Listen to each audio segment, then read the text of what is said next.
Bu Boqivoy amaki va Anzirat xolaning shinam va fayzli hovlisi. Jazirama issiqda konditsioner yoqib, xonadan chiqmay o'tirishibdi.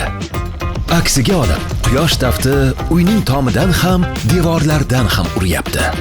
Boqivoy amaki har safar konditsionerga qarab, kommunal xarajatlarni o'ylab xunob bo'lib, sovigan choyni ho'plab xomushlikka beriladi. Keling, bu uyni bugungi zamon talablariga mos energiya samarador uyga aylantiramiz. İlk navbatda uyning tom qismi va devorlari issiqlik izolyatsiyasi bilan qoplanadi. Eski yog'och romlar zamonaviy plastik romga almashtiriladi.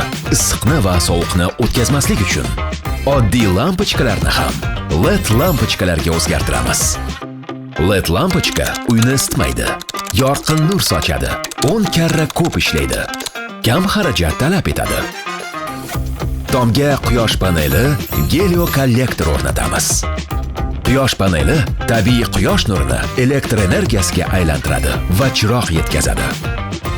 Gelio kollektor tabiiy quyosh nuri orqali uyni yil 12 oy issiq suv bilan ta'minlab beradi.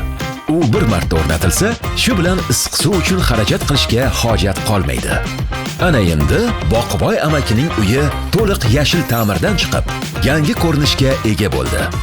Aytgancha, Boq amakining elektr hisoblagichi endi charchamasdan reja bo'yicha ishlaydi.